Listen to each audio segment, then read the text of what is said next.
and gentlemen, are you ready? Indie Radio presents Talking About Walkers, the Walking Dead podcast, the show that breaks down all new episodes of your favorite zombie TV show, right here on IndieRadio.org. And now, here are the hosts of the podcast, Kinte, Jen, and Olaf.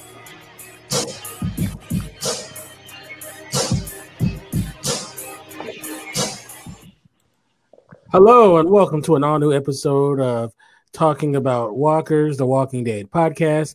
I am one of your hosts, Kinte, all the way live from Los Angeles, California, and I am so happy to be here with you today. Joining me is my wonderful, talented co-host, the one and only Jen. Hey, how's everybody doing? I'm doing good. I'm doing very good. My head is still attached to my body. So that's always a positive. That is actually a big plus, especially when you want to do things like, wash your hair, just things that generally kind of require having it around. This episode had so many headless people, which I know we will get to, but it wonder, right? They must know that cutting off your head does nothing. Oh, for some people, there's nothing upstairs anyway, so it really wouldn't mean anything. Well, did you ever wonder, I mean, seriously, did you ever really stop to think that maybe some of the walkers on The Walking Dead are smarter than others? Yes, I do. And I have no idea how that makes any sense, but I like to think that's a possibility, that there are some walkers that are smarter than others. Yes. If for no other reason than just if I get turned into a walker, I really hope that I'm one of those that kind of act with some of that higher intelligence quotient. Yeah. You know what? I'm hoping that if I am ever turned into a zombie, that I'll be able to get at least 10 good kills before I'm snuffed out. I think the odds are actually on your side, to be honest. I mean, based on what we see in The Walking Dead, they're pretty good at it now. But for all the people that are out there that seem to get offed by the walkers themselves, I think the odds are pretty good. They're pretty much in your favor. This episode, we can sit here and act like we're just going to breeze up to the end. Let's not even do that. You know what? Forget what happened before the ending. Let's focus on the end, and then we'll kind of incorporate some of the things that happened before. Okay, let's take the title, right? Because the title is The Calm Before the Storm. Right.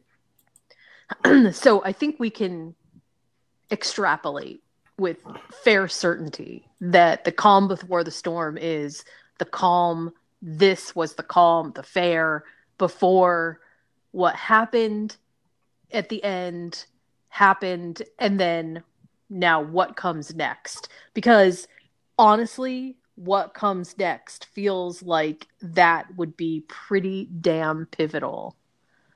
Oh, yeah. I mean, it has no choice but to be pivotal. But first, I want to say something. And I'm not the only person, because you said you experienced this too. Okay, so I'm watching the episode. I'm watching, on cable, on my DVR. And then it gets to the part where Alpha is, she's all dolled up. And she goes to the movie theater. And she puts her hand on Lydia, her daughter's hand. And then it goes black. So I'm thinking, oh, okay, that's the end of the episode because there was nothing else. And then right as we're about to do this show, I'm looking at the actual download of the episode. The download of the episode. And I realized that was not the end of the episode, that there was actually more episode left. And not only is it just more episode, it's pretty huge what was missing this episode. So let me look it up to see if apparently it's a DVR thing, right? For whatever reason, the end of the episode got marked somehow, and it's a DVR thing, because if you watched it live, obviously that's not what happened. But if you tried to record it, somehow it got marked that was the end. And maybe it's because it ran over time. I'm not 100% sure. Yeah, it's okay. So it says DVR cutoff, how to watch the full episode Calm Before the Storm. So apparently they were actually, were they warning people beforehand? Let me see. No, this was after. Yeah, that seemed technical to me. That seemed like that was a technical issue that happened. Yeah. So yeah, that is messed up. Yeah, definitely. So to all of you who think that it ended with Lydia in the theater, there's a lot more going on. So you should definitely go to AMC and watch it, because we're spoiling it too. So anyone is listening who didn't see it, there's a ton more going on. Right. So I'm like, so I didn't even know about it, and I seen the images of the heads on the pikes, and I thought it was some weird fan art, or something, or maybe it was going to be something in the next episode that somehow leaked or something. But I didn't really read it. I just saw the images of Henry and I forgot Brett Butler's character's name. He had on top of the spikes on the pikes, but yeah. So that, I mean, for a major part in the episode to get cut off like that, that's, come on now, AMC is tripping on that one. Well, I only knew because on Sunday night, when I usually watch The Walking Dead, although I watch stuff a little bit out of order, so I always have my DVR to set up, right? I didn't watch it right at that moment that it was coming on, but I saw on social media that Tara had been killed. And so when it ended and Tara hadn't been killed, I was like, yeah, there might be a little bit missing here. What's going on? But honestly, I think a lot of people had that problem. I don't think it was just you and me. Yeah, that was something else. Okay, so let me let's talk about this. And I said this while we were watching it right before we recorded this episode. You had seen it, but I hadn't. Right. And so we're watching it. You've seen it. I didn't see it. And it got to essentially a certain part, and where they showed Henry. And what was it that I said while it was basically showing what happened to Henry? That you didn't think it was all that significant because that guy died for, vagina. There we go. This fool got, how many people got killed? 9, was it? Yeah, well, those are just the ones up on the pikes, right? I mean, there's more than that died because all the people that made the scouting party and all of that, he got all those people killed because he couldn't control his hormones. Just think about that for a minute. He got all those people killed, including himself, just because of those hormones. I mean, I don't know. Wow. What that guy was a loser. Okay, so I mean, obviously I have a different take on it. Obviously, I don't think that's actually what was happening. But I do think, and he didn't even sleep with her. That's the thing. Okay, so it always opens up a lot of speculation, right? And so we don't know exactly what's going on. But my guess is that even sans Henry and Lydia, that once the Whisperers were in the picture for any reason, their goal sort of is to bring the world back to what they consider to be the natural order of things, and civilization is not a natural order. Well, civilization in terms of, living in communities with walls and stuff like that, they don't consider that to be the natural state.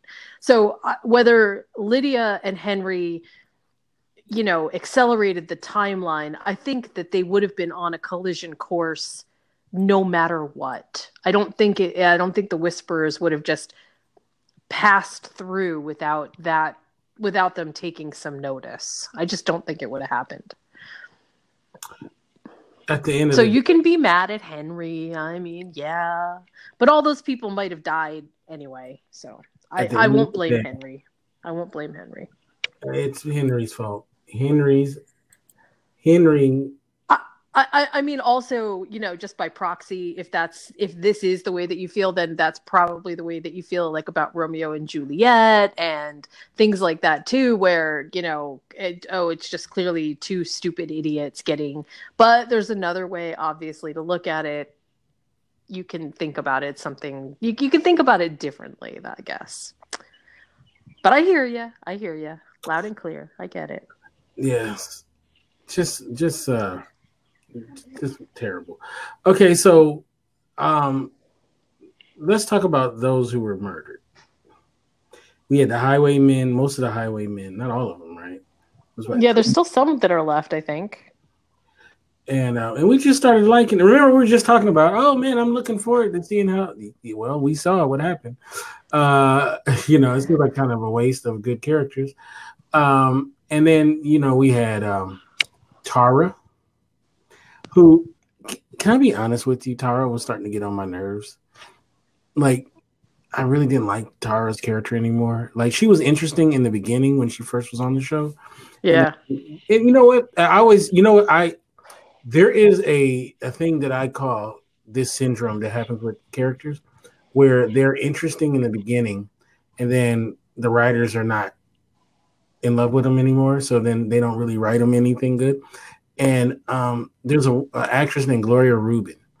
Gloria Rubin, very pretty woman. She was on the show called ER. And very famous character because her character was revealed that she had HIV. And it was like all this, her character in the beginning, when they had this revelation, they wrote a lot with her. And you could tell that the writers really were doing a lot with the character, right?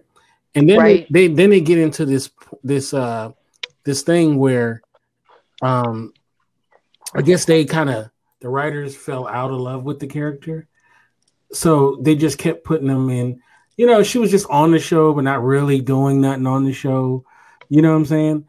And I remember that she left the show because of that reason, because she felt like they had fallen out of love with the character, So I kind of make that for when that happens on other shows is, the Gloria Rubin effect, where they love your character. It's interesting. They figure out ways to, and then then they just kind of on the show.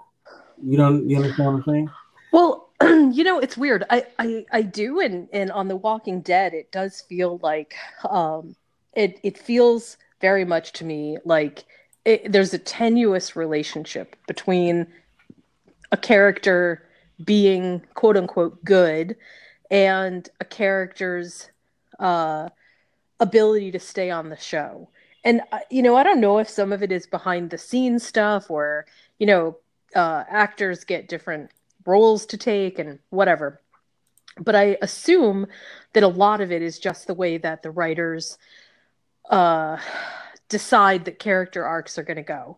And I have to say that it's actually kind of weird to me. Although, I mean, there doesn't have to be a point to anything being a part of a show. It's just part of the narrative, right? So you accept it and you kind of deal with whatever it is. But I also think that The Walking Dead, up until recently, and maybe this is different, but up until recently, has done so much with death being the central focus point that they over sensationalized it to the point where nobody cares. Oh, another person died. Oh, okay. Well, nobody really wants to even get close to any of the characters in terms of being invested in them because they're just all going to die.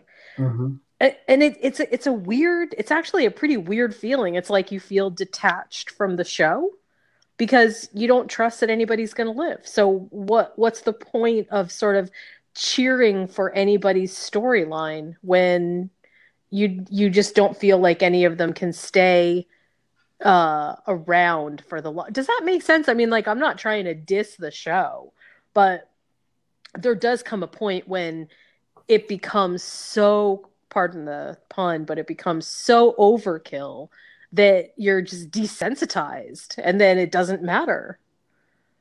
Yeah, I know. I feel you. You're right.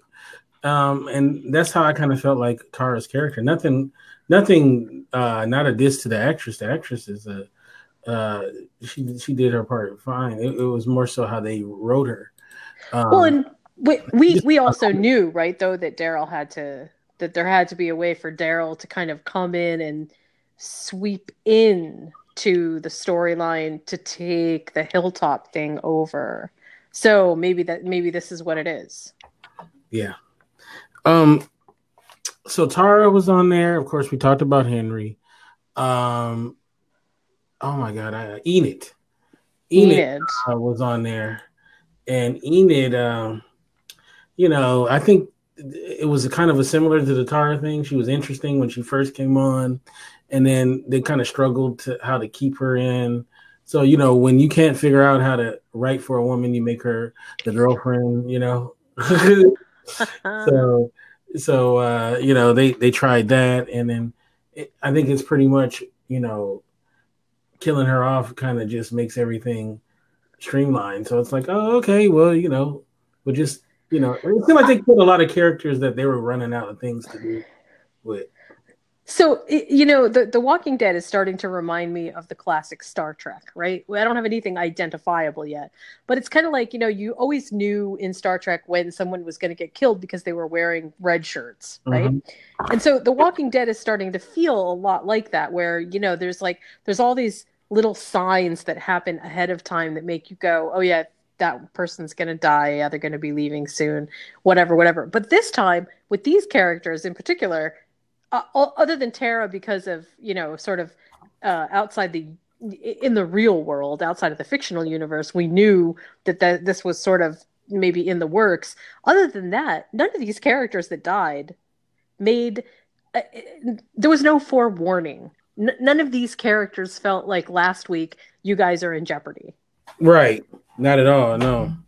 Which does make it a little bit more interesting, in the sense that it didn't feel to me like we had all of the standard kind of, they're going to die.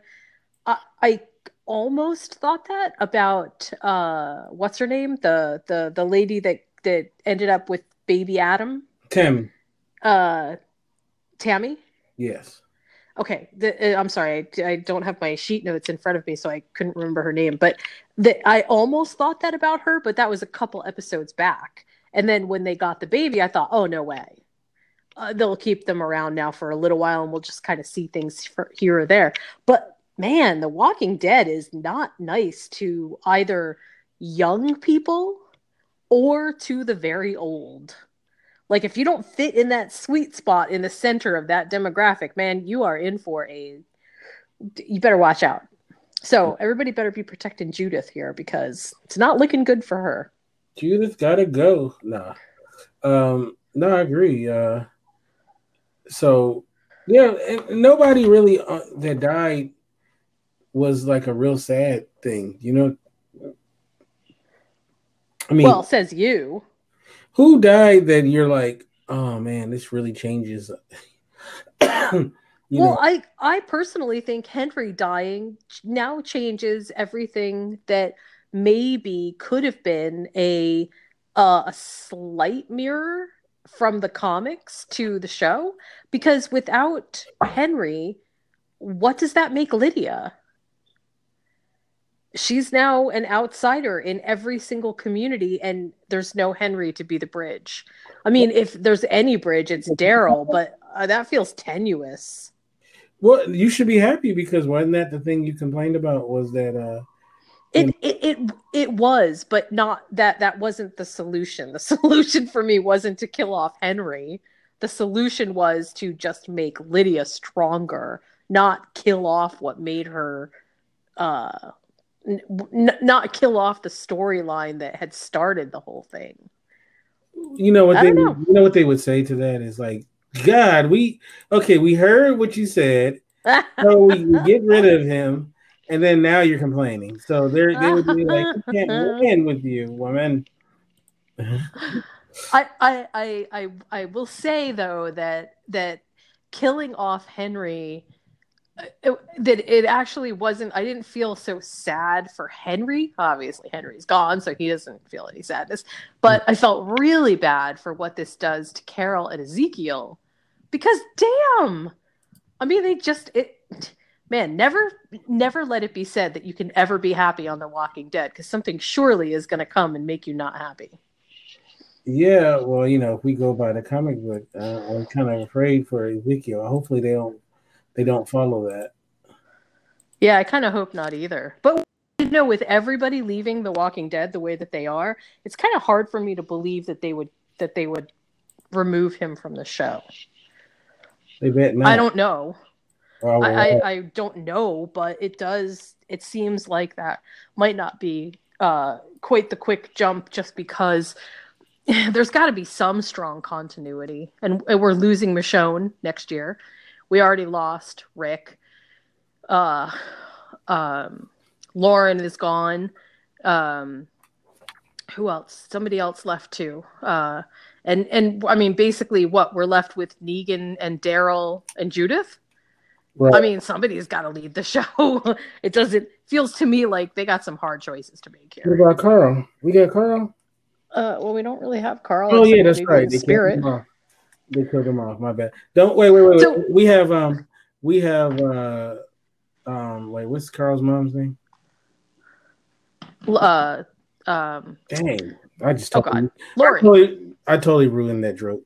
So let's just move on. I couldn't think of her name. I had a good little joke, and then I was gonna say her ghost. You know what's funny? I had to happen up. You know what's funny? I actually had to remember Shane before I could remember Lori. Ooh. I know. I like Shane though. Shane was cool. Shane, yeah, me too. He was me except for the dying part. Oh my god.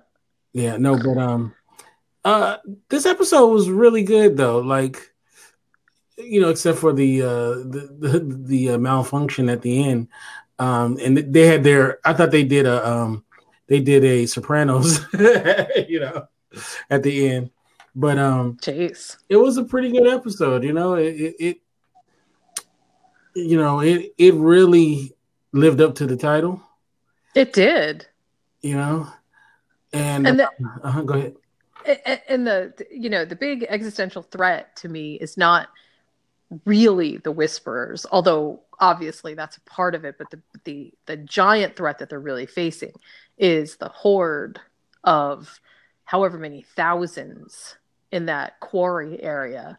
That's the big thing, because even if you could fight off the Whisperers themselves with some firepower, you can't fight thousands of walkers that way. Yeah, party. They were having them a walker party. I mean, and if they're controlling their direction, which I'm not 100% convinced that they can do as well as they think they can, but just the idea that they could channel them to any degree, that's pretty big. Yeah, that's huge. I mean, to some degree now, Daryl's going to have to put two hats on, right? He's going to have to think about how to deal with the horde and how to deal with the Whisperers. I'm not sure. I don't know which one is actually going to be the most significant, but I'm going to guess that horde is that's pretty bad. And also, remember what we were talking about before, how we were saying that it's kind of nice to like do some character development and be a little bit removed from the everyday walkers are going to come and get us. And now, it kind of pivots back in, I think, a nice pendulum way to, oh yeah, don't forget, walkers are going to get us. Yes. I like that. Yeah. I really liked the fair, though. I liked the idea of the agreement. I liked the fact that both Judith and Lydia, who are still around, and Henry, were there to witness the proclamation being signed by everybody as the, cooperative agreement that if one community gets attacked, it's like every community. I mean, basically, they signed the Walking Dead version of NATO. Yeah. Which is kind of cool. I liked it. I thought that was good. Very NATO-ish. Very, very NATO-ish. So, I mean, what's going to happen going forward? I mean, and I can totally see if you were in charge, there would be a fair going on. There would be a fair? Yeah. I can see that as something that you would be definitely behind. So I think that that if they're smart, if all the communities are smart, what they do is they don't go home and just lick their wounds and say, okay, we got to prepare. They have to find people who can be strong both with and for them. And I think, what I'm going to say when I say that there's one unexploited resource that Alexandria has that might just fit the bill. What's that? Negan. Oh, yeah. Duh. Yes. So, maybe? Oh, yeah. I mean, they don't need him. That seems like that could be a good place to start. Although I would trust Negan as far as I could throw him. I mean, my guess is that Negan himself would just as easily turn on everybody as he would help protect everybody. But on the other hand, I don't see how they do this without some kind of stronger leadership. And I don't think Daryl Daryl can be a leader, but I don't think Daryl can be the only leader. Daryl is no Rick. No, he needs to get a "What Would Rick Do" T-shirt. Yeah, there you go. That actually, I think, would be a good thing. Also, the Walking Dead has been doing something really interesting this sort of reinvented half of the season, where they have, in my mind, I shouldn't say reinvented, where they in this half of the season they've been doing something that I really like, and that is they've been creatively using time in a way that is a little different from the way that we normally see them use time. And I mean, it was really obvious in one part where they had the couple, celebrating each anniversary and kind of the events that were happening at each anniversary, marking time and events that happened around that time. That was actually very clever. I liked that idea. The other thing, though, that I think that they're doing well with time is they're not afraid to show us not just what happened in the time skip, but they're also not afraid to play things out of order. Like we saw with Alpha and Daryl out in the forest, and we hadn't even seen the conclusion of what happened with Alpha and Lydia in the kingdom. And I like that because it helps keep things interesting without it just being, all super dry narrative. It gives us a sense of there's always something going on. You know what I'm saying? Mm-hmm. No, I understand exactly what you're saying. Like, just because the camera isn't on you in that moment, it doesn't mean that there's not something happening. And so when we see all these little flashbacks to things that have happened in the past, it reminds us that, hey, there's a wider world of stuff that's happening that we can't even see. So, we shouldn't just think of The Walking Dead as just this one core group of people, or there's always something happening. I just kind of liked it. Yeah, I think that they did a great job of getting you really excited for what's going to happen next week, and they can't mess this up. It's a little funny to me that I think we just briefly touched on this before we decided to to make things live, right? We talked a little bit about how the decision that Alpha made to leave Daryl alive, to leave Michonne alive, to leave Carol alive, what that really entails.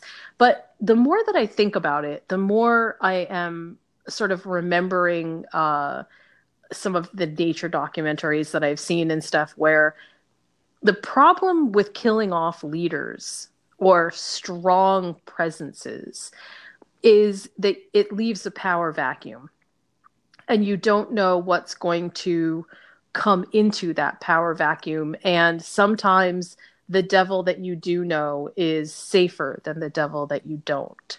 And so there is a part of me that thinks that maybe is sort of an Alpha philosophy, that it's better to keep people scared and in their place than it is to kill everybody off and create a sense of knee-jerk sort of reaction where it really may put more people in danger, more of her people in danger. Right? Does that make sense?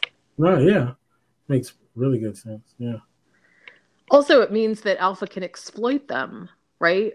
I mean, not just does it mean that she also can basically keep Lydia alive, but I mean, it also means that she can exploit who they are and what they're doing just by the sheer nature of the fact that they're alive and functioning. I don't know. There's something below the surface there that I don't quite understand, but that I think is simmering in terms of like a power philosophy for Alpha, in why she didn't just throw Daryl off the cliff, or why she didn't just gut Michonne, knowing that these were the leaders for all of the communities, for all the groups. Like, it just felt like there was something more at play there.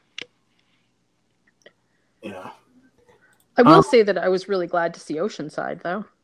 Yeah, that was cool. Like, I really enjoyed that as well. Yeah.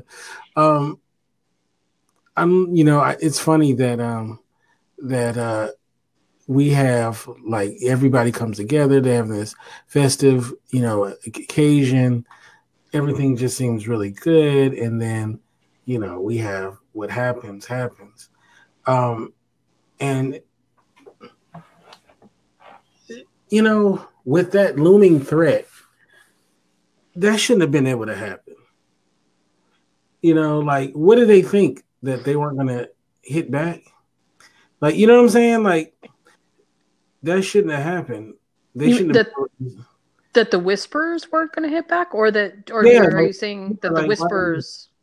Yeah, like, that they should have realized that.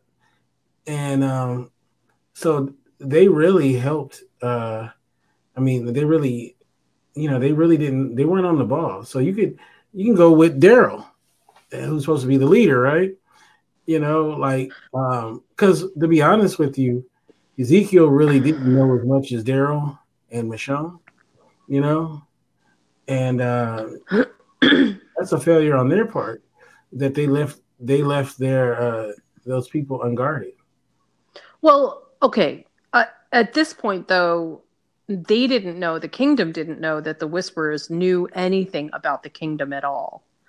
Because so far, all of the interaction has been at Hilltop or in the forest around Hilltop. So I don't think that it would be unimaginable that the group at large would expect that the Whisperers didn't know about Oceanside and the kingdom and possibly even Alexandria, although I think that they might know of it, that they wouldn't know it. And I'm sure that that's the whole reason that I think that Michonne felt like it was safe enough to bring Judith to the kingdom, because doesn't seem to me like any of them understood that the Whisperers knew any of the other surrounding communities. And to that end, I think that that's why they all were rushing to the Hilltop defense, because they thought that that was going to be the place where the Whisperers would make their stand, because that's the place that they knew Lydia had been taken into. Mm-hmm. Right? Does that make sense? I don't think it was their shortcoming or their their lack of foresight that they didn't see that the whisper that Alpha might infiltrate into the kingdom. I don't think that was force, or I don't think that was being short-sighted. I think what happened was they had zero reason from an intel perspective to believe that anybody even knew about the outside kingdoms or the outside communities. I'm sorry. At least that's what I understand. Well, it was a mistake, and they're paying for it. Yeah, I have to say that I also think that that partly this is. I realize that it's got to be really conflicting for Lydia, but Lydia is also has a great deal of responsibility in this because she didn't raise the hue and cry, because she let Alpha escape out of the kingdom, and that's. I mean, she's got to have some kind of culpability here. Yeah, I mean, if she hadn't let Alpha leave, none of those people would have been dead right now. Well, I feel like Henry is. You just want to diss on Henry. Poor Henry. Mm-hmm. Yep, and he got his comeuppance. The evil Henry. Evil Henry. I really did feel that moment between Daryl and Carol was so well done. It was so strong. I mean, just the idea that Daryl not just wanted to shield Carol from seeing Henry's head, but also I don't know, there was something about that sadness between the two of them that was just overwhelming. The Walking Dead does not usually make me cry at all, but I was really super teary at that. And I think I don't think it was Henry's death per se. I think it was more the response between Carol and Daryl that just made me so sad. God, haven't these people suffered enough? Jeez. The Walking Dead has become This Is Us. Basically The Walking Dead is to me is kind of like it's like if I was a writer and I was auditioning for The Walking Dead, I would almost expect that one of the questions on the questionnaire would be, are you or have you ever considered yourself sadistic? Because I feel like that's got to be some kind of prerequisite to be a writer for The Walking Dead. Well, let's see. How much can we make these people suffer? My life is like a browser with 25 open tabs. Sorry about that. Well, that's funny, though. Are you sadistic? I think that should be on every job application. Well, no, because some shows go the opposite direction, and some shows make us masochistic as a result of watching the show. No, it should be on every job application, not just writing. Every job application, not just writing. I don't know if I want my doctor to necessarily be a sadist. Thank you. I think I'll go for the kind and gentle ones. Well, sadists might have a good bedside manner. You never know. Well, I guess it depends on if you're into that thing. Also, I'd really like for my daycare workers to be very kind and very nice. I don't want any sadistic preschool teachers. Thank you. That's the stuff of fictional horror universe. So, yeah. So, go ahead. I was just going to say, one thing that also struck me about this episode, speaking of, being mean and being good, it was so funny to see Eugene. And basically, it was funny to see Eugene, period, in sort of a position of, hey, I'm kind of cool with everything. Everything's fine. To obviously, this has to open up old wounds for him again. And what does that do to a character like Eugene? I mean, I feel like there's something under the surface for Eugene that's got to be just ready to explode out. Something horrible. Something not. I don't know. I don't think highly of him, so You know, it's not, no, it's not that you have to think highly of him. It's something coming for that character. It's all the signs are there. Hopefully, it's death. Maybe Gabriel too. God, Gabriel's changed so much. Oh, did you like that? That Michonne basically said to Gabriel, "You're the one that should sign." Yeah, no, I like that. Yeah, me too. Yeah, no, that was cool. Yeah. All right, so it made me think that Michonne was thinking something different along the lines of her leadership. Like her leadership all of a sudden wasn't as resolute as maybe even she thought it was. Yeah, well, you know, Michonne's about to get on up out of there, so you know they have to do that. But she didn't know that then, right? When they were shooting the show. They feel just. Sorry about that. A pop up. Now talking about the actress didn't know. Yeah, well, did she know that she was leaving when they were shooting these episodes? I think so, because her career is really taking off. So, I think so. Okay. I mean, or she had some kind of inkling, I'm sure. And it just come out of nowhere. So, I just want to see what Henry, what the actor who plays Henry, what he's gonna say now about how he was treated on his exit from The Walking Dead. Well, he can't say nothing. I mean, they hired his whole family. So next, his grandma is gonna be on there. I mean, geez, they didn't put his whole family. I love it. I think it's awesome. All right. So before we say goodbye, any last things you want to? I'll say that I'm really happy with the whole Whisperers storyline so far. Like they keep handling this with better storytelling, better tools, better ideas about how to change their use of time, the narrative, the even down to the dialogue, which seems so much more focused than it used to be.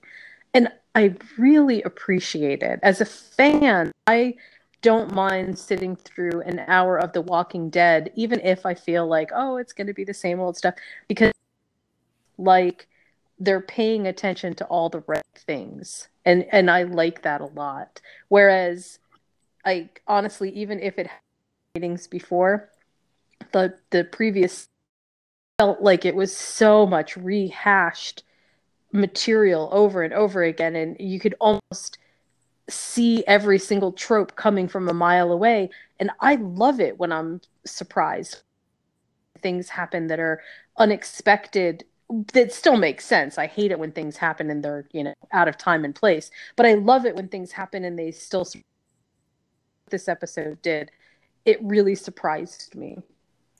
Yeah, very surprising in a lot of ways. So kudos to them and looking forward to next week. And if you're able to, let's do the podcast right after we see it. All right. Yeah, that sounds good. So how can we? Hopefully, we won't have any issues well, let's with hope we don't. How can we get you on social media? Social media, I'm following Liz1 on Twitter, and you can check out my websites at criticallaughs.com and moviesmakethemeal.com. All right.